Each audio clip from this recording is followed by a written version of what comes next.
So welcome everyone, and thank you very much for joining this UN Data Strategy event. My name is Eugenia Oliero, and I am the Responsible Data for Children lead in UNICEF. And today and I will tell you shortly who we is, we will talk about a collaborative effort and ongoing project on how to enhance responsible data handling practices and systems for refugee children in Uganda, especially when it comes to mental health and psychosocial well-being. Next slide, please.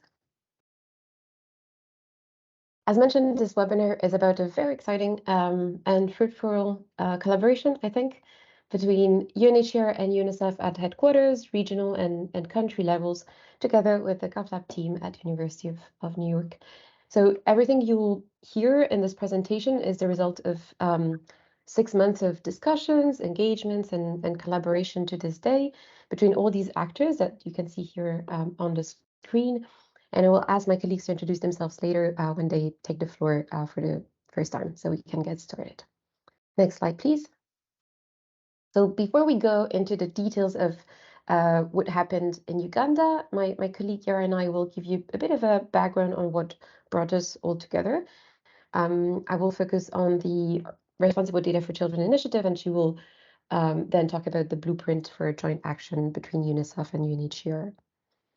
So what is Responsible Data for Children, RDFC in short? It is an initiative launched in 2018 between the GovLab and UNICEF to raise awareness on the importance of responsible data handling practices and systems when it comes to data for and about children. And for instance, because children rely on other people's consent who make decisions about their participation in programs or services that may generate and record their personal data. Because of that, children deserve special attention, and their data, personal or not, needs to be protected.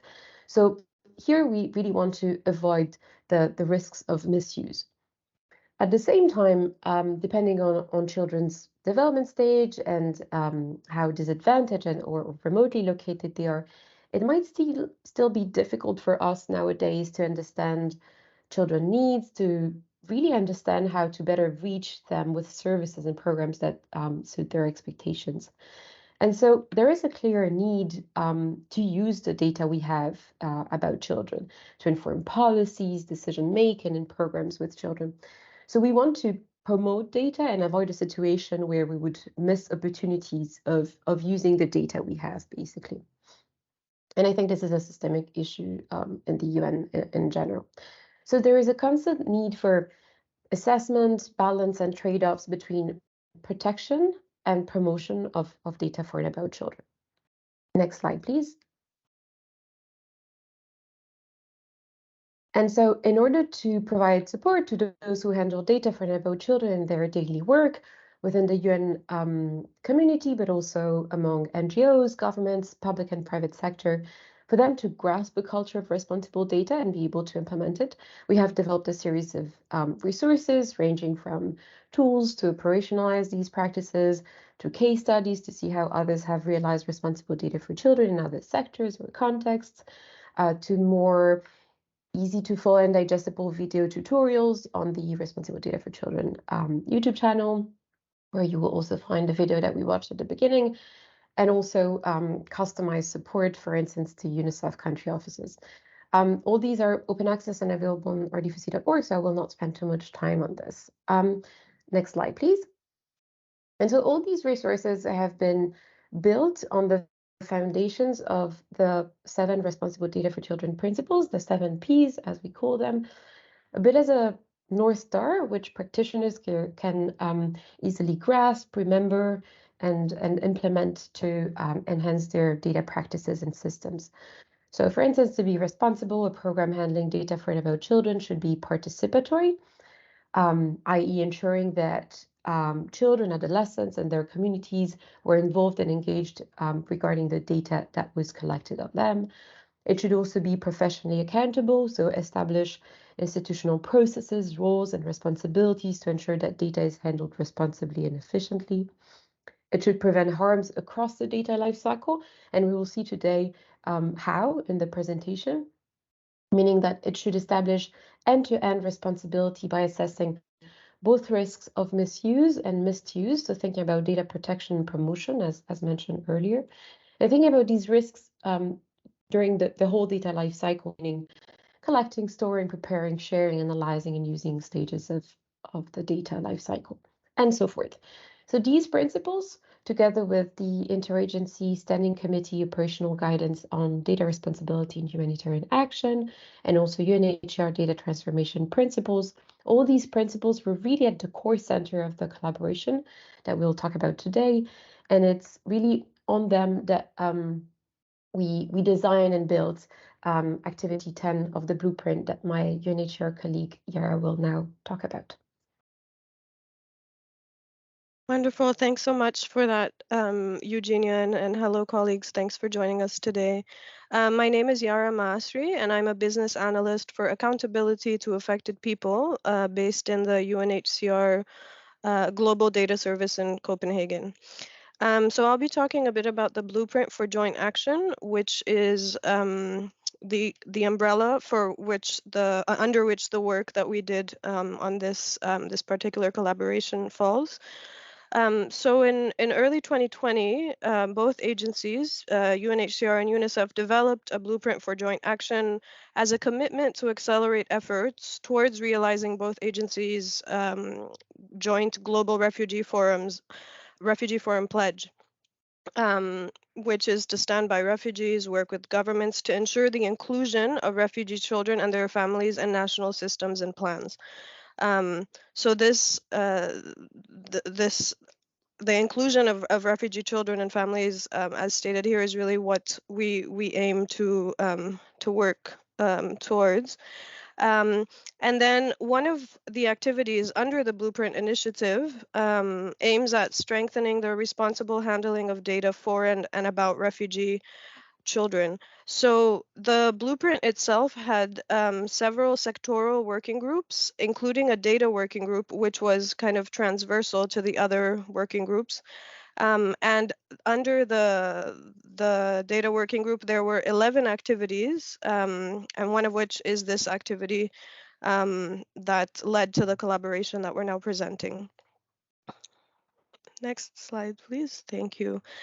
The blueprint for joint action actually resulted in the signature of a new strategic collaboration framework between UNICEF and UNHCR. That was actually signed earlier this month, about 2 weeks ago. So it's really great timing to present this. And once again, the framework supports the inclusion of refugee children and their families into national data systems, international systems, including protection, education, water and sanitation, social protection, and elimination of childhood statelessness, and of course, data, which is in a way, again, transversal because you have data in all of these different sectors as well. So that collaboration was just signed earlier this year, and it includes an implementation plan for rollout, and it's really it builds on the existing collaboration that UNICEF and UNHCR already have in many country offices, many regional bureaus, and at HQ level, looking to strengthen that existing collaboration and also working towards this goal of including refugee children and their families into national systems. Next slide, please. Great. And so that was the brief overview of the blueprint itself. I will hand over to my colleagues from Uganda, Lisa and Semi, to take the presentation forward and explain the focus on Uganda. Thank you. Thank you so much, Yara, and good afternoon, everybody, or good morning to those based in the US. My name is Lisa Zimmerman. I work with UNICEF in the Uganda country office based in Kampala in the child protection section. From the UNICEF side in Uganda, I was in the leadership role for this initiative, working very closely with the UNHCR counterparts on the ground who will come in a little bit later. So just to give a little bit of background on Uganda and then the mental health situation in Uganda. So Uganda is actually the third largest refugee hosting country worldwide and the largest refugee hosting country in Africa, hosting over 1.5 million refugees, and that includes around 60% children. So a very large caseload of children that require specific attention to make sure that their needs can be met. The majority of the refugees in Uganda come from South Sudan and the DRC, but also from a number of other countries in the region. And in Uganda, the majority of refugees are hosted in refugee settlements. So that is different from refugee camps in the sense that they have more freedom of movement.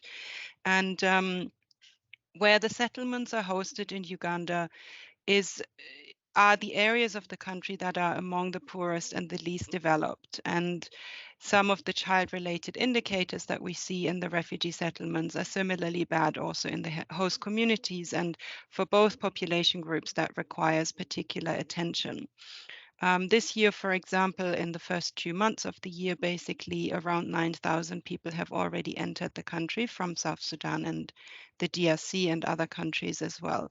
So the needs continue to grow and continue to require very specific attention.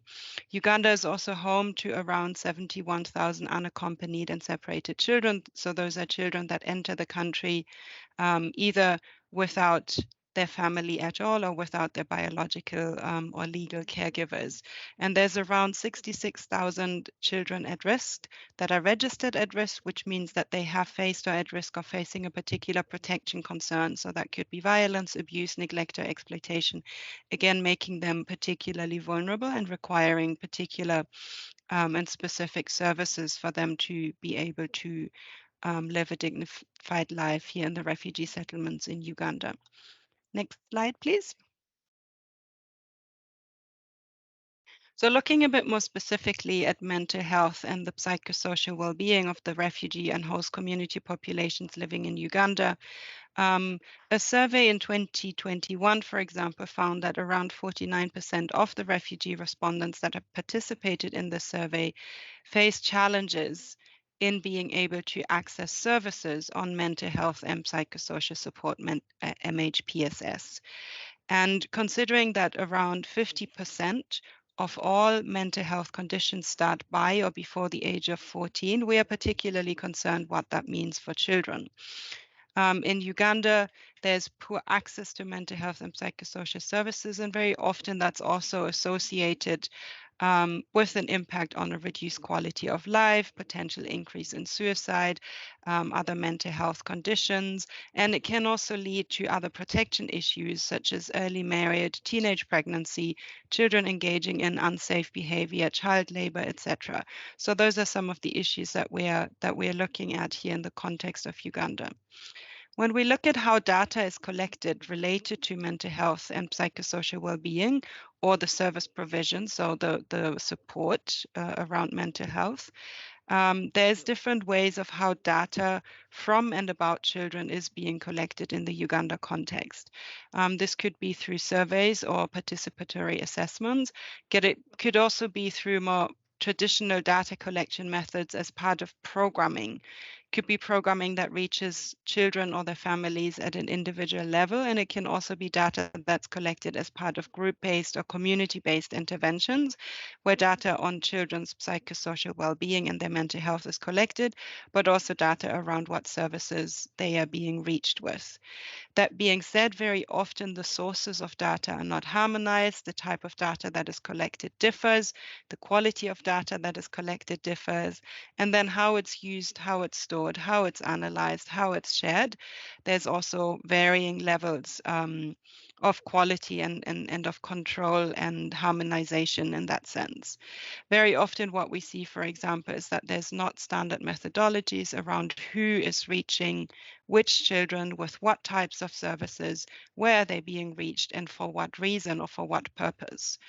If we look at case management more specifically, and here we are referring to the provision of individual child protection case management services in response to one or multiple forms of violence against children, we also see that this type of information is collected at the beginning of the process. That could be at registration or at arrival into the country, for example. And then throughout service provision, that children might interact with different service providers. That could be counseling services, that could be, again, community-based interventions, etc. But again, the methods of how this data is being collected can vary quite a lot depending on the organization that provides this particular service, depending on their capacity, depending on the level of training that their social workers or their support structures may have received. So there's a lot of kind of pending issues that need to be addressed, and where we felt that it merits a particular focus to look at how we can improve the situation specifically related to the mental health and psychosocial data for refugee children in Uganda. And with that, this is it from my end. Next slide, please. Thank you so much. So now over to the studio methodology. Thanks. Thanks, Lisa, and hi, everyone. I am Sarah, a research fellow at the GovLab, and I'm going to talk to you about the studio methodology that we developed here at GovLab and we used to conduct our work in Uganda. So for our studio methodology as part of RD4C, the overall question we had at hand was how to improve the responsible use of MHPSS data of refugee children in Uganda. To do so, we used the studio methodology, which basically consists of 5 different stages. First, there's the kickoff stage, which basically consists of defining in a collaborative way the problem at hand and the opportunity we have for designing more responsible data approaches. Then there's a research stage where we mapped relevant topics, issues, stakeholders involved. Then we convened and ideated, which involved 3 studios and 3 focus groups, which I'm going to talk about shortly. Then there's the output action plan, which basically consists of translating what we learned during the studios and translate that into implementable action plans, tools, policies, and different guidances. And then there's the release and iterate sort of stage, which basically consists of sharing outputs and publicly and assessing the impact of implemented solutions, which we're also doing here today. So for the first studio we did in Kampala, we basically discussed with national stakeholders and relevant NGOs to identify challenges and concerns. Then we subsequently held a second studio where we discussed with field practitioners in Isangiro to identify the challenges that they themselves face. And we did that in parallel with a series of 3 focus groups that we had with adolescents, MHPSS service providers, and child protection committee members. Finally, at the end of our week in Uganda, we held a third studio where we co-developed solutions to identify different ways to tackle the problems we identified in the previous studios. This was done with national stakeholders, and it was done in Kampala. Thank you.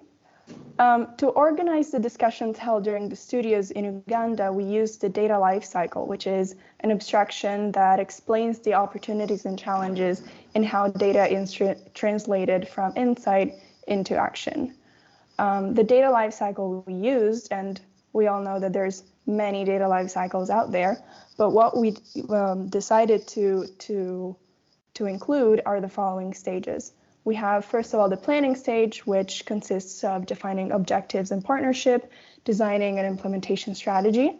The collection stage, which is about gathering data from different data sources, such as surveys, censuses, or different voting platforms or ways to collect, again, data.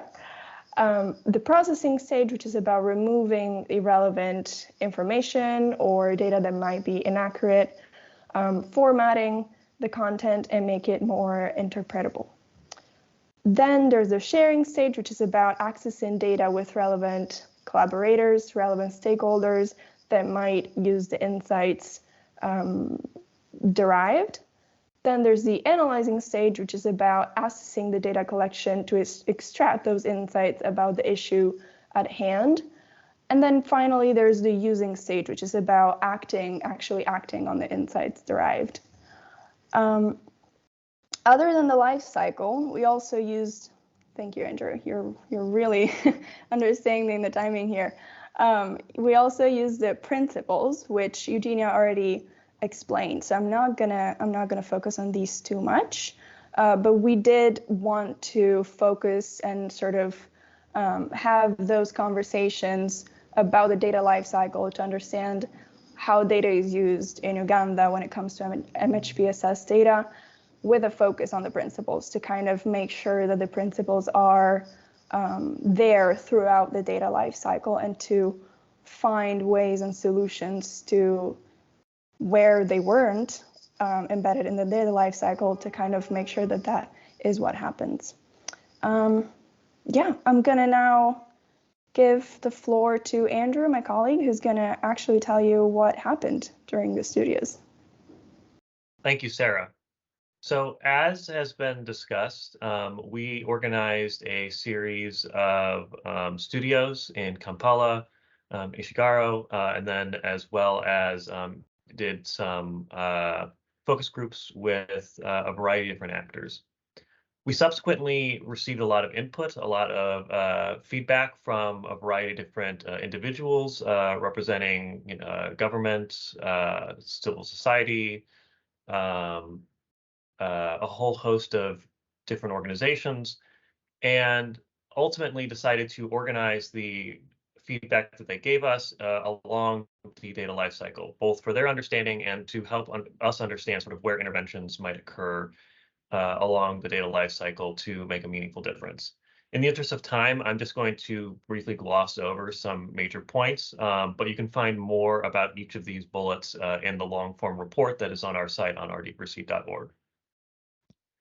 So in terms of planning, we received three major takeaways from the participants who expressed their desire to see more coordination and cohesion in decision-making on refugee mental health and data.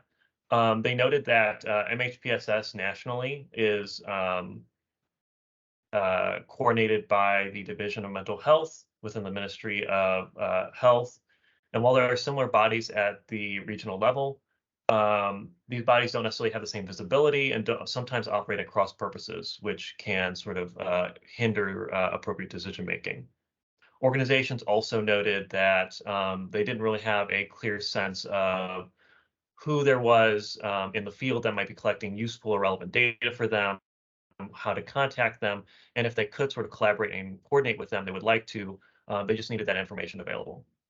Also noted that there really needed to be a greater focus on data governance, being sort of responsible with data from the outset in order to avoid unnecessary risks and challenges. In terms of collection, there was a couple of points about the use of digital identity systems. There are sort of unique identifiers by the UN and other agencies.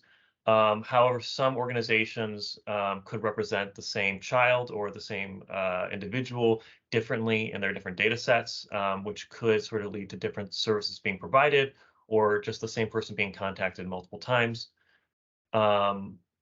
There was a note about establishing a social license beyond consent.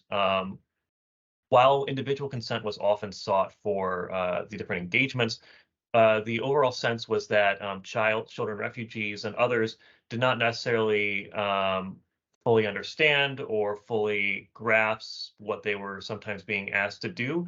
And so trying to find ways to make sure that collection practices are aligned with the overall norms and expectations of the community and of larger society was especially important, especially through group engagements, participatory methods.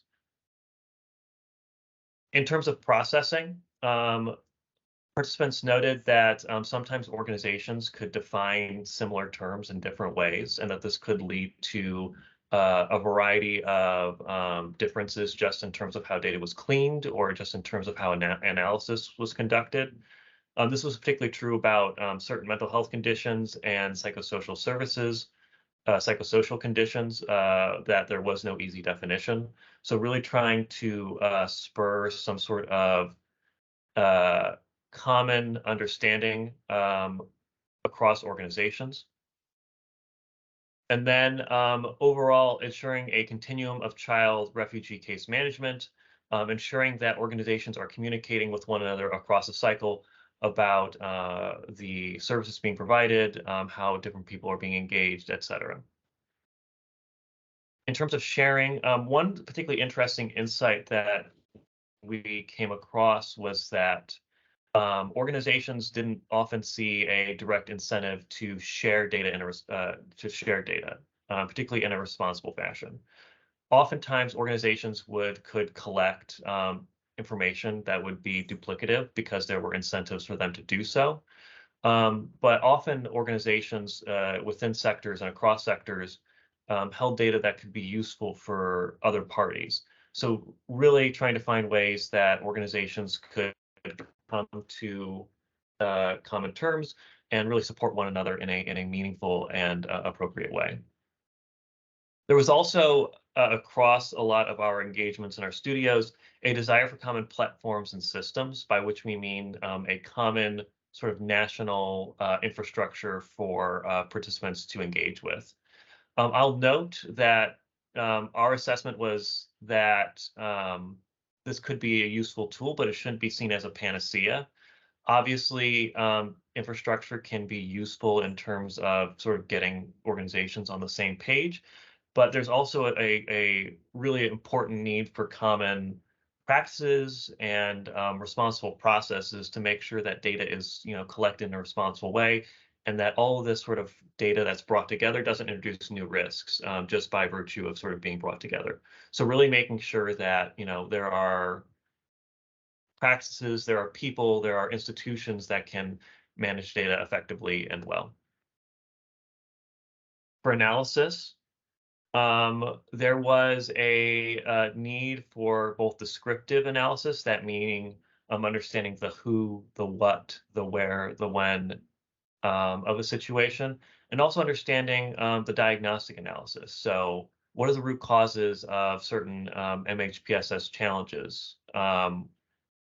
And really important for addressing them, what works? Based upon sort of different interventions that have been undertaken, what is the most effective way and what is the most responsible way in order to address sort of the challenges that child refugees in Uganda are facing?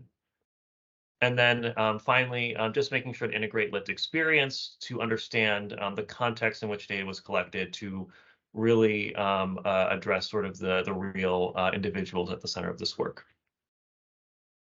And finally, we reach our using stage. The using stage really focused on understanding the feedback that we received, focused on understanding feedback loops. Often we would encounter people who said that they were interested in MHPSS, but they didn't understand how the data that was being collected was being used, especially on a community level, for those sort of community practitioners, what their involvement was really contributing to. So making sure to help people understand what data was contributing to and how that data was making a difference. Also needing, just on a similar note, making sure that the data actually translates into meaningful decisions. Oftentimes we see this where, data informs research and then the research is sort of the end product. But we actually need to make sure that, a lot of this information makes a real meaningful impact on people's lives. Otherwise, the question is, we can't just keep, collecting data to understand a situation. We need to do something with that understanding. Making sure that those insights are also just sort of shared with others. As I think is a theme across a lot of these takeaways that our participants had in our studios, organizations were not aware often of the insights that other organizations had. And there was a real vital need to sort of share that with others. And then finally, just making sure that the community is aware of how data is being used by government and partners so that they can sort of understand and buy into decisions that are made. And I'll pass it back to Sarah to talk about 3 short-term priorities that we focused on based upon sort of these overall actions. Thanks so much, Andrew. So I'm just going to go over these 3 short-term priorities to kind of give you all an idea of how we decided to actually act upon the findings from the studios. In order to make this all actionable, we decided to focus on 3 specific short-term priorities that could be acted upon in the short term. The first was to develop a taxonomy for MHPSS data. As Andrew mentioned, we sensed that overall participants share their concerns in terms of how little harmony there is when it comes to definitions for MHPSS data. So the question is, how can we have a common set of standards to describe both MH and PSS conditions that can improve data collection and analysis? The second priority for us was to develop a data catalog and a directory. Again, little clarity on what the roles are. Different organizations seem to have different roles and different responsibilities, and oftentimes people are unclear on who is responsible for what. So another priority which could be achieved in the short term is to answer the question, how can we map who's collecting what, when are they collecting that, and why are they collecting it? Especially to avoid duplication and re-traumatizing children, as was already mentioned by Andrew, which is a big problem when it comes to the overall data activity. Finally, the third short-term priority was for us to develop responsible data governance when it comes to governing MHPSS data. So the question is really, how do we establish trust in how data is collected through transparent and meaningful principles? Again, RD4C principles are probably we use as a North Star when it comes to that. And also processes that can inform data sharing agreements, consent forms, participation, sort of processes, access permissions, and training. Next slide. So for the first priority, the importance of a taxonomy for MHPSS data, again, was really highlighted during our studios. And the ways we thought we could do this is by bringing together the already existing MHPSS refugee working group that really plays a huge role and disseminate those standards. And finally, one way to kind of find a common taxonomy is to develop one single checklist that really has all of the existing criteria and standards, and that is shared across all stakeholders. Next slide. To develop a data catalog and directory, it's fundamental to map the data lifecycle again and sort of identify the different actors. Once a clear map is developed, it's important for it to be used and shared across all of the stakeholders. During the studios, the participants suggested to have the Ministry of Health as well as the MHPSS working group to kind of lead this mapping effort. Next slide, please.